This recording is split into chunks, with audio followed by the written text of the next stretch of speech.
본문에 나오는 내용은 이제 38년의 그 마지막 해, 광야 생활 전체 40년의 마지막 해를 보내는 이스라엘 백성이 광야에서 방랑 생활을 끝내고 목표를 정해서 약속의 땅, 가나안 땅을 향해서 진군하는 내용입니다. 자, 그런데 이제 가나안 땅으로 들어가기 위해서 모세가 에돔 왕에게 에돔의 영토를 지나가게 해달라 그렇게 부탁을 합니다. 14절 말씀해 보니까 모세가 가데스에서 에돔 왕에게 사자들을 보냈습니다. 그래서 당신의 형제 이스라엘이 이같이 말하기를 우리가 당한 모든 고난을 당신도 아시거니와. 모세가 에돔 왕에게 사자들을 보내어서 자기들을 가리켜서 당신의 형제라고 합니다. 이스라엘 민족의 위로 올라가면은 조상은 아브라함입니다. 그런데 이스라엘 12지파를 이루게 된 것은 야곱의 12아들 때문입니다.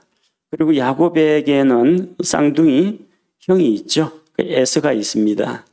그 에서의 후손들이 나중에 에돔 민족을 이루게 됩니다.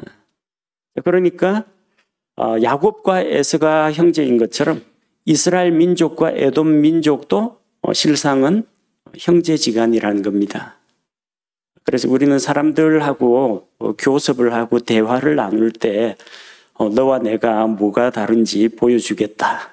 우리의 차이점이 어떠한지를 보여주겠다 하는 것보다도 공통점을 찾아야 됩니다.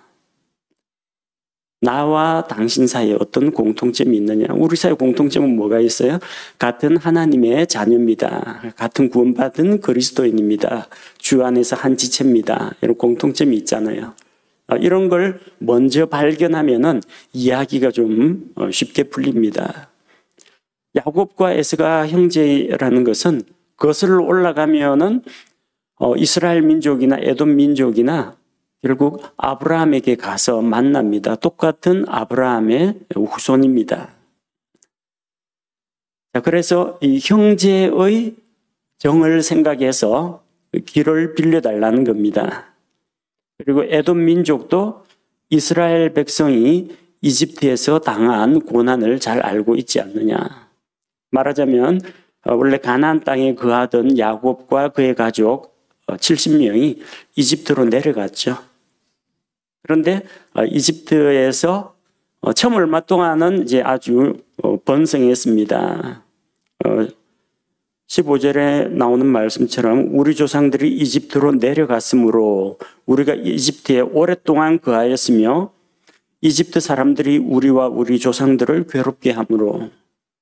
처음 내려갔을 때는 요셉의 초청을 받아가지고 갔습니다. 요셉이 이집트 실권자였거든요.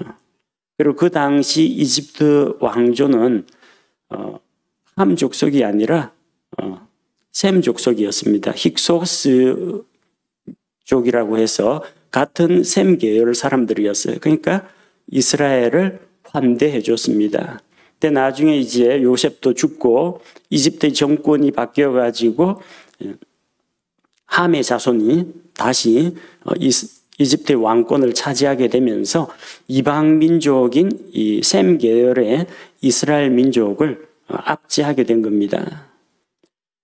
요셉의 보호 아래 있을 때에는 그 이스라엘 민족이 크게 번성하고 또 많은 영향력을 끼칠 수가 있었는데 이집트 사람들이 이 요셉이 죽은 이후에 요셉이 이집트를 기근해서 구해준 공로를 잊어버리고 이스라엘 민족을 압제하고 종으로 부렸다는 겁니다. 그 고난의 소식을 벌써 수백 년이니까 수백 년 동안 종살이하던 그것을 에돔 사람들도 알고 있다는 겁니다. 그런데 하나님께서 16절에 보니까 우리가 주께 부르짖음에 이집트에서 중한 노역과 또 고난으로 인해서 그 백성이 하나님께 부르짖었더니 그분께서 우리의 목소리를 들으시고 한 천사를 보내사 우리를 이집트에서 데리고 나오셨나이다. 보소서 우리가 당신의 경계의 맨 끝에 있는 도시 가데스에 있사오니. 그렇게 고난당하는 이스라엘 백성들, 그때 이스라엘 백성이 주께 부르짖음에 하나님께서 그들의 부르짖음을 들으시고 그들의 조상들과 맺은 언약을 기억하시고 자기 백성의 고난을 돌아보셨다고 했습니다. 그래서 주께서 한 천사를 보내어 이스라엘을 이집트에서 데리고 나오셨습니다. 여기서 말하는 천사, 한 천사는 하나님의 전령, 심부름꾼, 메신저, 그 천사가 아니라 주의 천사를 말합니다. 출애굽기 23장 20절과 23절에 보면은 이 주의 천사가 an angel, A자가 대문자로 되어 있고요. 23절에도 mine angel 해가지고 A자가 첫 글자가 대문자로 되어 있습니다. 첫 글자를 대문자로 기록하는 것은 신성을 가진 어떤 존재에게 그렇게 표시를 합니다. 즉 이것은 아직까지 사람의 몸으로 이 세상에 오지 않으신 아들 하나님, 성육신하기 이전의 예수 그리스도를 가리킵니다. 그래서 모세가, 여호수아가 이스라엘 백성을 구출하고 가나안 땅에 데려간 것이 아니라 한 천사, 주의 천사 예수 그리스도가 그 백성을, 자기 백성을 데리고 이끌어냈다는 것을 알 수가 있습니다. 지금 이스라엘이 와 있는 위치는 에돔 족속의 그 경계, 국경지대에 와 있습니다. 가데스에 와 있는데 이 가데스는 가데스 바네아를 말합니다.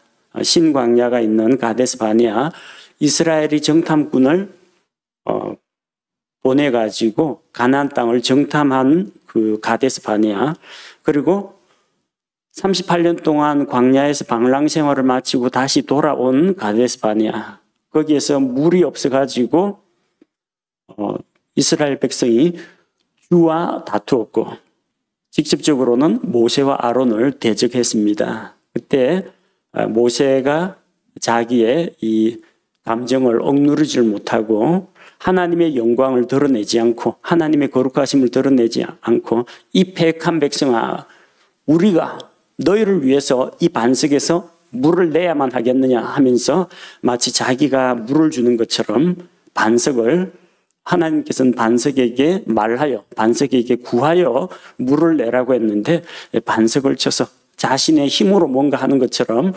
이스라엘 백성 앞에서 과시한 그곳이 바로 가데스입니다. 물론 이제 하나님께서 물을 주셨죠. 그러나 그곳이 지도자인 모세와 아론과 다투었고 주와 다투었기 때문에 다툼의 물, 그래서 무리바라는 그런 이름이 붙었습니다. 그 가데스의 북동쪽에 에돔이 있습니다. 그래서 이 에돔을 통과하면은 요르단 강을 왼쪽에 끼고 쫙 북쪽으로 쉽게 올라갈 수 있다는 겁니다. 에돔이 차지하고 있는 그 국경을 빙 돌아서 가려면요, 오른쪽으로 빙 돌아서 가면 길이 험합니다. 다시 광야길로 쫙 내려와야 돼요. 그래서 한참 오른쪽으로 더 가서 험한 길로 다녀야 됩니다. 모세가 그래서 그 에돔의 영토를 좀 지나가게 해달라 그렇게 간청하는 겁니다. 그러면서 이제 조건을 달죠. 17절에 원하건대 우리가 당신의 지역을 지나가게 하소서. 우리가 밭이나 포도원을 지나가지 아니하고 우물물도 마시지 아니하며 우리가 왕의 큰 길로만 가고 당신의 경계를 지나갈 때까지 오른쪽으로나 왼쪽으로나 치우치지 아니하리이다 하나이다. 이렇게 소식을 전했습니다. 왜냐하면 이게 어떤 외국 군대를 자기 영토 한가운데로 들인다는 것은 일반 상식적으로 생각해도 해당 국가에는 상당히 좀 불안 요소가 됩니다. 위험 요소가 됩니다. 옛날에 임진왜란 때 일본이 그러지 않았습니까? 정명가도 명나라를 치러 갈 테니까 조선은 길을 빌려다오 하는데 그 뭘 말합니까? 일본 군대가 우리나라를 휩쓸고 지나간다는 건데 그러면은 자기들이 양식을 싸질머지고 오는 것도 아닐 텐데 어떡하겠습니까? 우리나라 백성들의 곡식과 가축을 다 빼앗아 약탈할 텐데 무사히 이렇게 길만 가겠습니까? 어떤 폐악질을 할지도 모르는데 에돔 왕의 입장도 좀 부분적으로는 이해가 됩니다. 왜냐하면 이 백성이 이게 뭐 낙타 타고 장사하러 다니는 대상 뭐 그런 정도 규모가 아니에요. 장정만 무장한 군인만 60만 명입니다. 딸린 식솔로 하면 200만 명이에요. 이거를 몇 열 종대로 세우더라도 이게 끝이 안 보입니다. 끝이. 근데 이 사람들이 지나가면서 밭에서 뭐 따먹고 포도원에서 뭐 열매 그다음에 200만 명이 그 우물물 퍼가지고 마시면요 나라가 초토화됩니다. 그걸 이제 에돔 왕은 걱정하는 겁니다. 그리고 또 사실 이 민족 감정이 별로 안 좋습니다. 원래는 에서가 장남이기 때문에 장자권을 계승해가지고 아브라함, 이삭, 야곱이 아니라 에서가 딱 장자권을 이어받아가지고 하나님의 약속도 이어받고 약속의 땅 가나안도 물려받아야 되는데 이 야곱이 간교하게 거짓말로 속여가지고 에서의 장자권을 가로챘단 말입니다. 그러니까 야곱과 에서 사이의 감정이 그리 좋을 수가 없죠. 그리고 약속의 땅은 이스라엘에게 주어졌고 이 에서는 이 세일산 사해 남쪽에 있는 그 세일산을 중심으로 해서 자기가 한 부족을 만들고 에돔 민족을 이루게 된 겁니다. 그러니까 이스라엘하고 관계가 뭐 썩 그렇게 좋은 편은 아닙니다. 형제지간이긴 합니다만. 그래서 이제 그런 염려하는 것을 알기 때문에 밭이나 포도원으로는 들어가지 않겠다. 미리 약속을 하는 겁니다. 그러니까 농작물에 피해를 주지 않겠다. 우물물도 거저 마시지 않겠다. 만약에 물값을 내라고 하면 물값을 주고 마시겠다. 그리고 그들이 가는 길은 왕의 큰 길 17절에 나오는 킹스 하이웨이라고 해서 하이웨이는 고속도로가 아닙니다. 현대판 영어사전에는 고속도로지만 당시에는 큰 길을 대로를 하이웨이라고 불렀습니다. 우리는 왕의 큰 길로만 가고 에돔 땅을 다 빠져나가기까지는 왼쪽으로든 오른쪽으로든 우리는 치우치지 않고 그냥 갈 길만 조용히 지나가겠다. 그렇게 약속한 겁니다. 그래서 이제 모세가 요청한 것은 이 왕의 대로라는 탄탄대로가 에돔 그 영토 안에 있다는 겁니다. 그러니까 그 도로를 우리가 타고 갈 테니까 옆길로 민가로 들어가거나 어디 뭐 과수원이나 밭으로 들어가는 거 아니니까 지나가도록 허락해달라는 겁니다. 자, 왕의 대로가 어디쯤에 위치하고 있는지 지도를 통해서 한번 살펴보도록 하겠습니다. 자, 지도를 자세히 보시면은 네 가닥의 선이 있습니다. 맨 왼쪽이 지중해 해안 쪽에 있는 해안도로입니다. 해안평야, 지중해 옆에 있는 해안평야를 지나가는 도로입니다. 당연히 블레셋 사람들의 땅을 지나가게 됩니다. 이집트에서 팔레스타인 가기에 제일 좋은 길이 이쪽 길입니다. 그런데 이집트에서 하나님께서 자기 백성을 이끌어낸 다음에 블레셋 사람들의 길은 가까울지라도 이 백성이 전쟁을 보면 돌이켜서 낙심해서 되돌아갈 수가 있기 때문에 그 길로 가지 않고 홍해길로 인도하신 겁니다. 아직 갓 노예 생활에 탈출해가지고 노예 근성이 붙어있는 이런 사람들이 전쟁에 나가서 싸우자면 싸움 제대로 못합니다. 블레셋 쪽으로 가다가는 가기는 그 땅에 입성하기가 참 길은 가까운데 그쪽으로 가다가는 블레셋과 한바탕 전투를 벌여야 되고 그런 백성들이 의욕이 꺾여가지고 이집트로 또 돌아가고자 하는 마음을 품을까 봐 하나님이 블레셋 사람들의 땅의 길은 해변길은 가까울지라도 그 길로 인도하지 않았다고 했습니다. 그러나 파라오의 군대가 팔레스타인 이 땅을 쳐들어올 때는 항상 이 해안도로 요걸 타고 바로 올라왔습니다. 이집트 북쪽에서 가깝습니다. 그 다음에 그 오른쪽으로 있는 도로가 이제 족장들의 길이라고 하는데 창세기에 나오는 족장, 아브라함, 이삭, 야곱 이런 족장들이 주로 이동하던 길들입니다. 지형을 보면요, 지중해 연안에서부터 동쪽으로 이동할수록 고도가 높아집니다. 블레셋 사람들이 있는 해안평야 지대가 있고요. 조금 올라가면은 얕은 구릉지대가 있습니다. 거기서 살짝 내려갔다가 다시 쫙 올라가면은 중부 산지가 나옵니다. 그래서 거기서 예루살렘이라든지 베냐민의 기브아라든지 베델이라든지 저 북쪽으로 가는 길들이 쭉 열리게 됩니다. 창세기에 나오는 이 족장들이 이동하던 길이라고 해서 그걸 족장들의 길이라고 부르고요. 그 다음에 그 오른쪽 요르단강의 왼쪽에 있는 그 길이 요르단 협곡, 요르단 계곡 길입니다. 그 요르단 계곡은 예루살렘까지는 이게 서쪽에서 동쪽으로 이동하면은 예루살렘 있는 데가 해발 760m입니다. 높은 곳은 해발 800m까지 올라가고요. 그 다음부터 오른쪽 동쪽으로 가면 급경사로 내리꽂힙니다. 여리고까지 급경사로 쫙 내려갑니다. 왜냐하면 요르단강을 끼고 있는 그 예루살렘 오른쪽 그 부분이 남북으로 길게 단층 지역입니다. 실제 해수면보다 낮은 그 저지대입니다. 협곡길이 있고요. 그 다음에 요르단강 오른쪽에 보면은 왕의 대로라고 있습니다. 그 왕의 대로는 홍해의 아카바만에서 쭉 올라갑니다. 페트라라고 불리는 반석지대, 그게 에돔 주변에 있습니다. 그 반석지대를 지나서 북쪽으로 쭉 올라가면 요르단의 수도인 암만을 거쳐서 시리아의 수도 다마스쿠스까지 쫙 올라가는 길입니다. 이 길이 여행하기에는 그 당시로서는 큰 길입니다. 그러니까 뭐 좁은 비탈길, 산길 이런 걸 탈 수는 없잖아요. 그리고 그동안 이 광야 생활에서 고생을 했는데 이제는 조금 이 하이웨이 큰 길 대로로 가보자. 그래가지고 에돔 왕에게 부탁을 한 겁니다.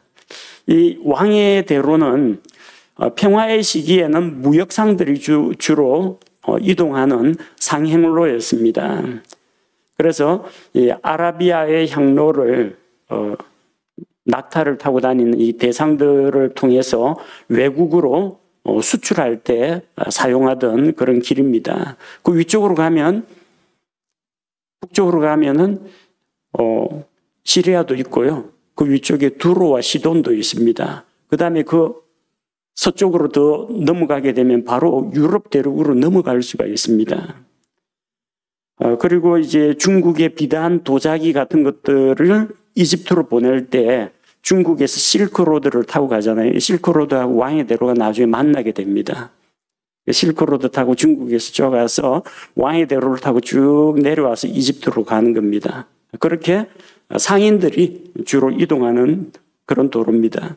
대신에 이제 전쟁이 일어나면은 이 길이 잘 닦여 있고 도로 폭이 넓기 때문에 군사용 도로가 됩니다. 이집트, 시리아, 그리고 바빌론, 페르시아, 이 큰 제국의 군대가 이동하는 통로가 됩니다. 남쪽에 있는 이집트가 강성할 때는 이 해안평야 쪽으로 가기도 하지만 다마스쿠스까지 치고 올라가려고 하면 이 왕의 대로를 쫙 지나가면 됩니다. 반대로 아시리아나 바빌론이 내려올 때도 이 왕의 대로를 통해서 내려오면은 바로 이집트까지 신속하게 이동할 수가 있습니다. 그런데 이 왕의 대로를 차지하고 있는 이 에돔 이 나라들은 바로 이 도로를 이용해 가지고 적지 않은 돈을 법니다. 대상들이 이 도로를 지나가는데 통행료를 받습니다. 하이웨이잖아요. 하이웨이 가면 저기 뭡니까? 톨게이트 있잖아요. 톨게이트. 국가에서 도로 딱 닦아가지고 차 지날 때마다 뭐 몇천 원씩 거리에 따라서 받고 그러지 않습니까? 그 당시에도 이 왕의 대로를 타려면은 상인들이 돈이 많아요. 물건 팔아가지고 돈으로 바꿔가지고 가지고 있으니까 반드시 통행료를 냅니다. 통행료를 내면 대신에 그 지역에서 왕이 안전하게 이 길을 통과할 수 있도록 보장을 해줍니다. 왜? 왕의 군대가 지키고 있고 그러기 때문에 어떤 뭐 사막에서 도적질하는 아말렉 같은 이런 약탈 부족을 안 만나도 됩니다. 왕의 통치하에 있고 왕의 치안 행정 범위 안에 있기 때문에 안전하게 보장이 됩니다. 그러니까 고생하고 위험 감수하느니 돈 좀 더 주고 안전하고 빠른 길로 가려면 대상들이 다 이 길을 선택합니다. 그게 에돔 왕국에서는 적지 않은 수입원이 되는 겁니다. 그런데 이제 이스라엘 민족은 통과 안 시켜주겠다는 거예요. 이 민족 감정도 있고, 이 200만 명이나 되는 이 사람들이 한번 샥 지나가다가 혹시나 헷가닥 해가지고 딴 마음을 품으면은 이 나라 초토화되는 거 시간 문제입니다. 그래서 18절에 보니까 에돔 왕이 이스라엘이 지나가는 것을 허락하지 않습니다. 에돔이 그에게 이르되, 에돔이라는 건 에돔의 왕이 그렇게 이야기했다는 겁니다. 너는 내 옆으로 지나가지 못하리라. 내가 나가서 칼로 너를 대적할까 염려하노라. 뭘 말합니까?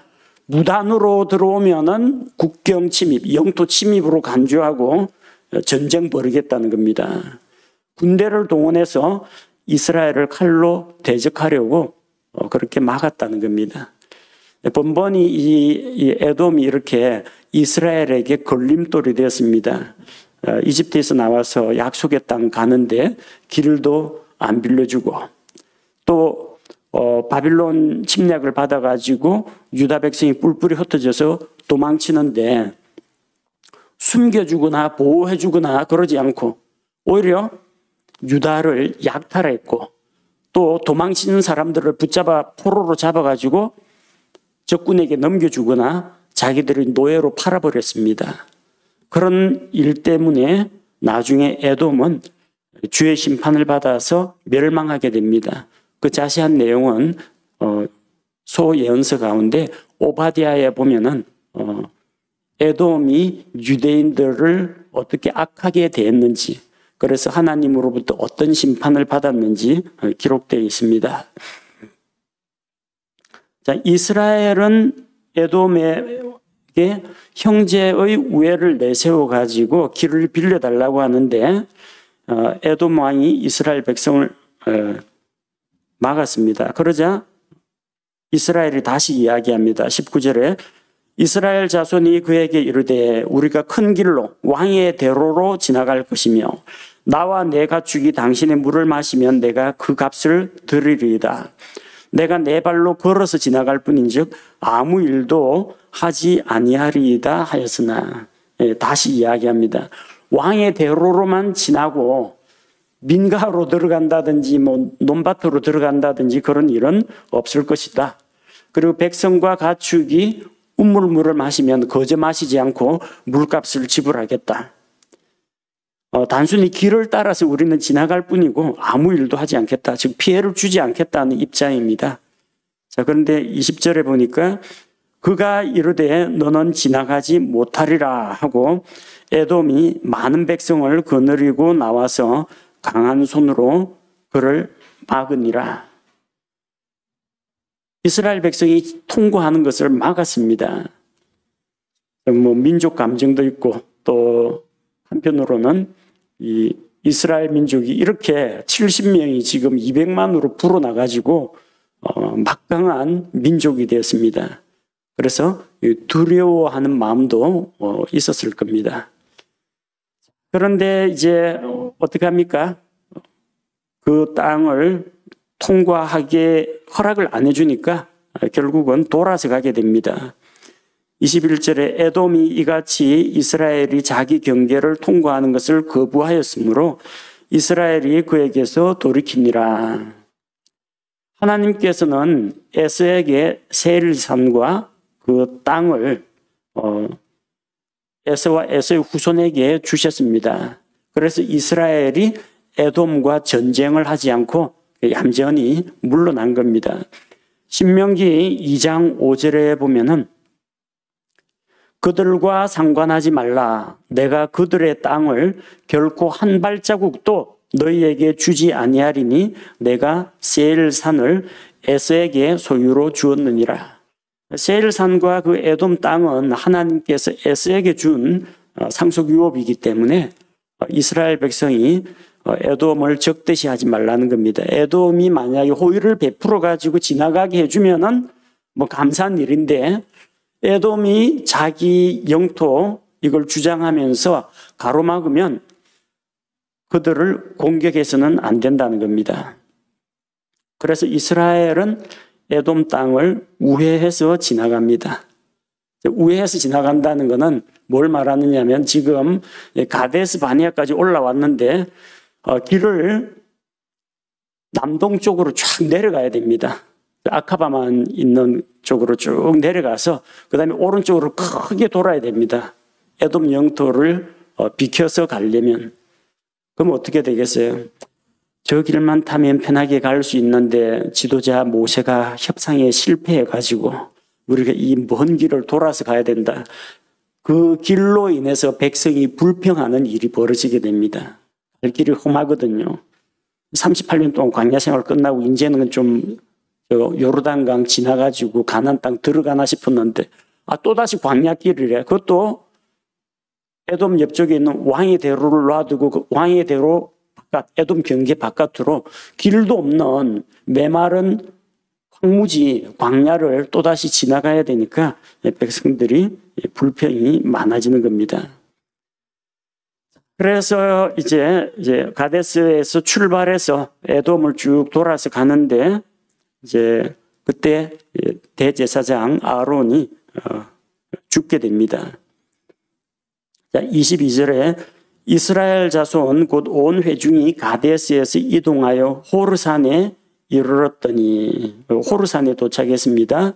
자, 23절에 주께서 말씀하십니다. 에돔 땅의 지경 옆에 호르산에서 모세와 아론에게 말씀하시니라 이르시되, 24절 너희가 무리바의 물에서 내 말을 거역하였으므로 아론은 자기 백성에게로 거두어지리니 그는 내가 이스라엘 자손에게 준 땅에 들어가지 못하리라.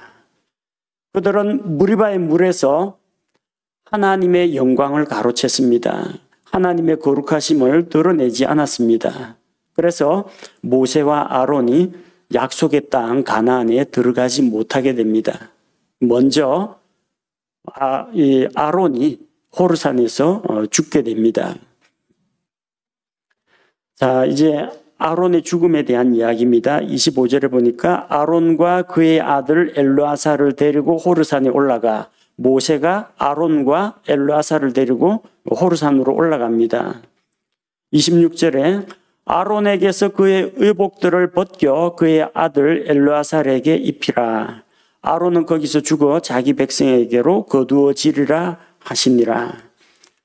자, 아론이 죽으면은 대제사장직은 그의 아들 엘르아살이 물려받습니다. 그래서 아론의 의복들을 벗겨서 엘르아살에게 입히게 합니다. 아론의 의복이라는 것은 대제사장의 의복을 이야기합니다. 대제사장이 입고 있는 화려한 그 청색으로 만든 화려한 옷 있죠. 그리고 에봇, 조끼처럼 입는 에봇, 그것을 아들인 엘르아살에게 입히고 아론은 죽어서 자기 백성에게로 거두어질 것이라고 했습니다. 아론은 어느 나라 사람이에요? 이스라엘 사람이죠. 아론이 자기 백성 하면은 누구를 말합니까? 이스라엘 백성 지금 호르산 밑에 있는데, 여기서 자기 백성은 육신적인 아브라함의 후손들인 이스라엘 민족을 말하는 게 아닙니다. 자기 백성은 하나님의 백성을 이야기합니다. 죽어서 자기 백성에게로 거두어졌다라는 것은 하나님의 백성이 구약시대에 들어가는 곳 어디예요? 지하세계의 낙원입니다. 지하 낙원에 들어갔다는 이야기예요. 지하 낙원에는 누가 있습니까? 하나님의 백성이 있습니다. 구원받은 하나님의 백성이 있습니다. 아론 역시 약속의 땅 가나안에는 들어가지 못했지만 죽어서 낙원에 들어갔다는 이야기예요. 가나안 땅은 낙원이 아닙니다. 가나안 땅은 천국이 아닙니다. 가나안 땅 들어가면 거기는 우상숭배가 있고 죄가 있고 부도덕하고 부패한 일들이 있습니다. 그건 낙원이 아니에요. 가나안 땅 못 들어갔다는 것은 모세와 아론이 구원을 못 받았다는 이야기도 아니고 천국 못 갔다는 그런 이야기도 아닙니다. 하나님께서 믿음으로 승리한 자들에게 주는 그 상급, 상속 유산을 못 받았다는 이야기입니다.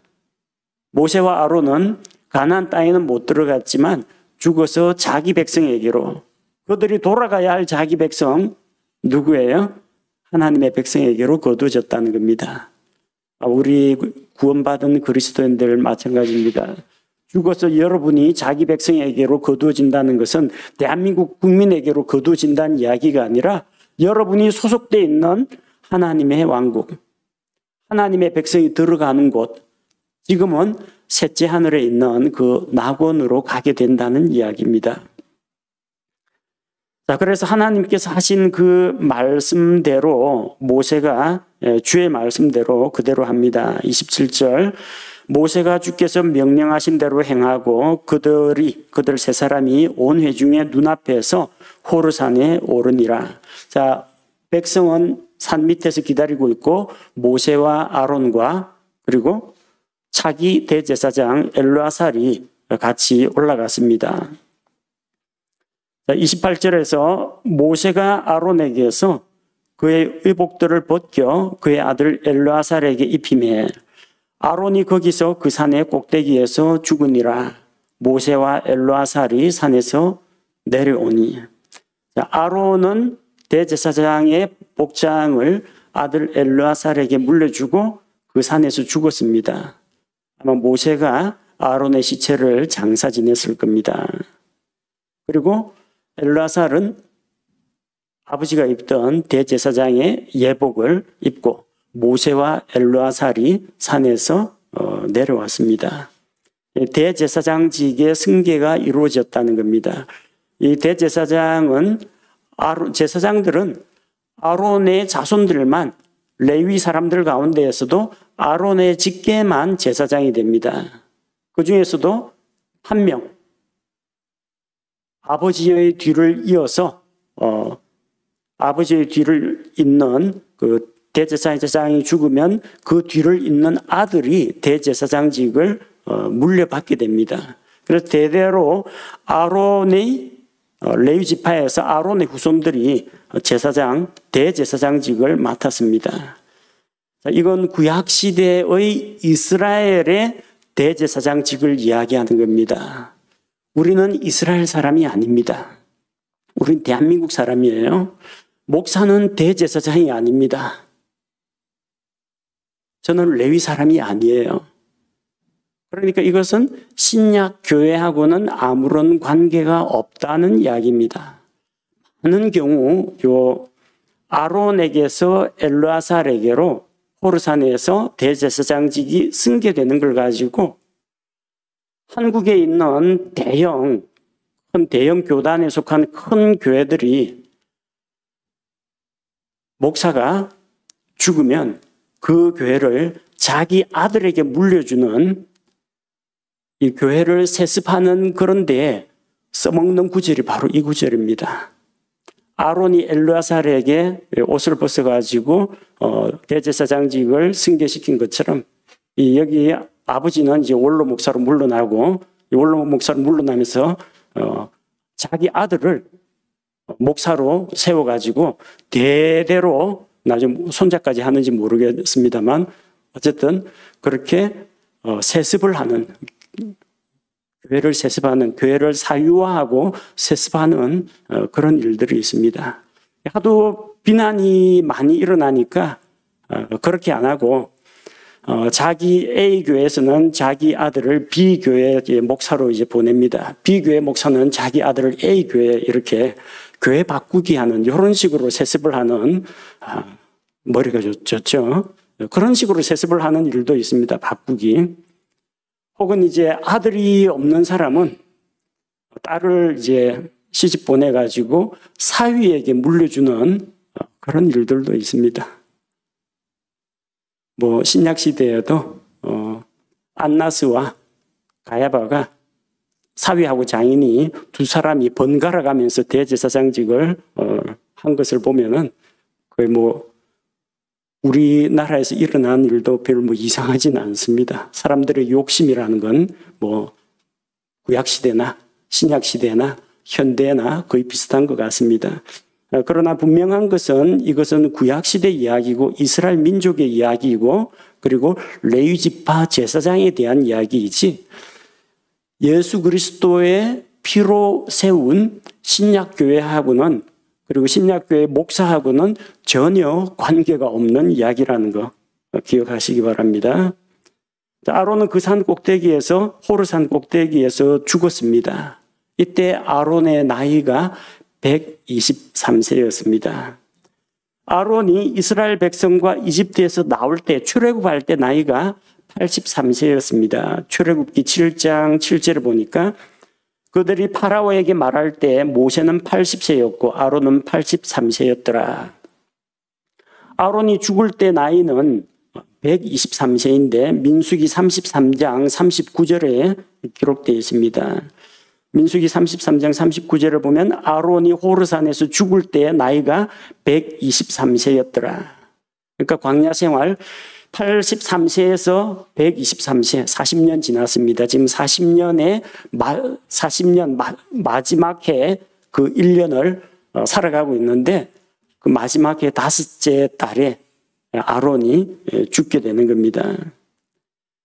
그래서 민수기 33장 38절에 보면 이스라엘 자손이 이집트 땅에서 나온 지 40년째 되는 해 다섯째 달 첫째 날에 제사장 아론이 주의 명령대로 호르산에 올라가 거기서 죽었는데 그래서 우리가 앞서 살펴본 것처럼 무리바의 다툼의 물 가데스 바네아에서 다시 모여가지고 물이 없다고 불평한 그 시기가 언제냐 하면은 이집트에서 나온 지 40년째 되는 해 그때 첫째 달이라는 것을 알 수가 있습니다. 민수기 20장 1절에 그때 첫째 달에 하는 것은 광야 생활 40년 차의 첫째 달을 이야기한다. 여기 보니까 아론이 광야 생활 40년 7개월 남겨놓고 다섯째 달에 죽었다는 것을 보고 이 시기를 연대를 추정할 수가 있습니다. 자, 산 아래에 있던 이스라엘 회중은 아론의 죽음을 눈으로 직접 목격하지는 못했지만 세 사람이 올라갔는데 모세와 아론과 엘르아살이 올라갔는데 내려올 때는 모세와 엘르아살만 내려왔고 대제사장의 예복은 엘르아살이 입고 있는 걸 보고 아론이 죽어서 묻혔다는 것을 이제 알게 되었습니다. 그래서 29절에 온 회중 곧 이스라엘의 온 집이 아론이 죽은 것을 보고 아론을 위해 30일 동안 애곡하였더라. 일반적으로 장례를 치를 때 통상적으로 이제 7일간 애도합니다. 물론 이제 날이 더워가지고 시체가 빨리 부패하기 때문에 시체를 7일간 두거나 그러진 않아요. 당일 죽으면 이거 싸매가지고 돌무덤에 집어넣습니다. 대신에 나사로의 죽음에서 본 것처럼 사람들이 돌무덤 앞에 와가지고 유족들을 조문하고 가곤 했습니다. 창세기 50장 10절에 보면은 이제 야곱이 죽었을 때 7일 동안 1회 동안 애곡했다고 했습니다. 사무엘기상 31장 13절에 보니까 길보아산 전투에서 사울이 죽었죠. 또 사울을 위해서도 7일간 애곡을 했습니다. 근데 이스라엘 백성의 존경을 받던 모세와 아론에 대해서는 30일간 애곡했습니다. 오늘 아론의 죽음은 29절에 보니까 아론을 위해 30일 동안 애곡하였다 기록되어 있고 신명기 34장 8절에 모세가 죽었을 때 백성이 모세의 죽음 앞에서 30일간 애도했다고 합니다. 이걸 보면은 모세와 아론이 이스라엘 민족 가운데에서 얼마나 중요한 위치를 차지하고 있었고 백성으로부터 얼마만한 존경과 또 흠모를 받았는지 알 수가 있습니다. 자, 오늘은 우리가 에돔 왕이 길을 비켜주지 않아서 에돔을 우회해서 지나가야만 했던 그 사정과 또 호르산에서 대제사장 아론이 죽는 두 가지 사건을 살펴보았습니다. 이스라엘이 고난 중에 있고 또 광야 여정길에서 많이 힘들고 피곤하고 지쳤는데 그 이스라엘에게 친절을 베풀지 않았던 에돔은 나중에 하나님의 심판을 받아서 멸망하게 됩니다. 그래서 형제 사랑을 잊지 말아야 한다는 겁니다. 하나님께서 세우신 첫 대제사장 아론도 123세의 나이로 오래 현대인보다 좀 오래 살긴 했습니다만 결국은 죽음을 이기지 못하고 죽었습니다. 그래서 구약시대 제사장들, 대제사장들은 영원한 제사장이 없어요. 죽으면 그 후손들이 이어받아가지고 대제사장을 하고 제사장 역할을 감당했습니다. 그러나 우리의 대제사장이신 예수 그리스도께서는 죽음을 이기고 부활하셨습니다. 그리고 영원토록 살아계시며 지금도 하나님의 왕좌 오른편에서 우리를 위해서 중보하고 계시며 또 우리에게 도움의 손길을 내밀고 계시다는 겁니다.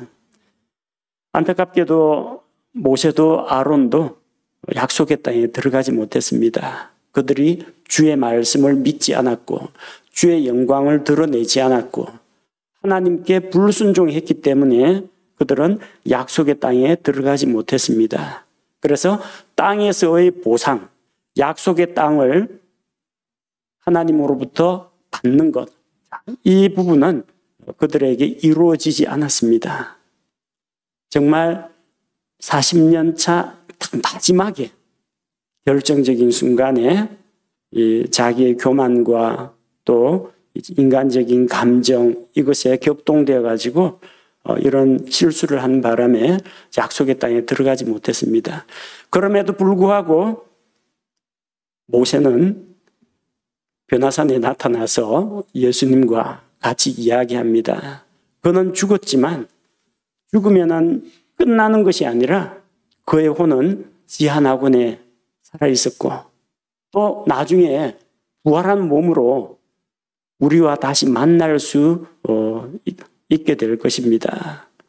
자, 그래서 우리는 아론의 죽음 앞에서 이스라엘 백성은 당장 슬퍼서 애곡했지만 모세건 아론이건 수많은 믿음의 선배들을 영광스러운 부활의 날에 또 주님께서 이 땅에 천년왕국을 세우실 때 모든 시대의 성도들과 우리가 또 만나고 싶은 성도들, 구원받은 성도들과 다시 만날 기회가 있다는 것을 생각하며 영원한 천국에 대한 소망, 부활에 대한 소망을 항상 품고 살아야겠습니다.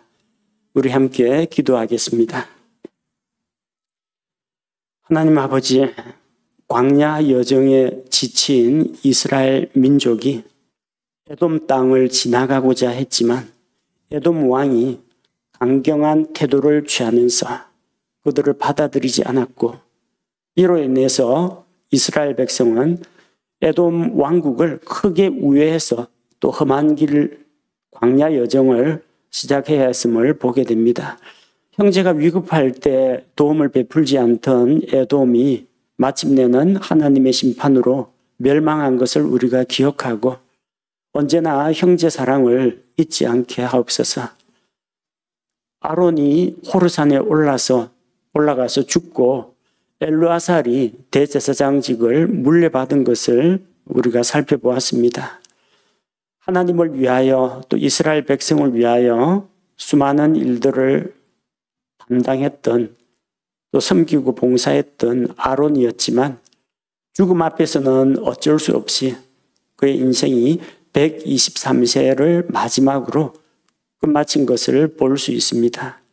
주님, 그러나 아론도 모세도 비록 이 땅에서는 죽었지만 그들의 혼이 낙원에 들어가서 하나님과 함께 있다는 것을 우리가 믿고 있습니다. 우리가 사랑하는 가족들, 앞서간 가족들, 앞서간 믿음의 성도들이 저 영원한 곳에서 우리를 기다리고 있다는 것을 기억하고 언젠가 영광스러운 그날에 우리 다시 만날 그것을 소망하면서 날마다 믿음과 인내 가운데 우리도 이 나그네의 인생 여정을 살아가게 인도하여 주옵소서. 예수님의 이름으로 기도합니다. 아멘.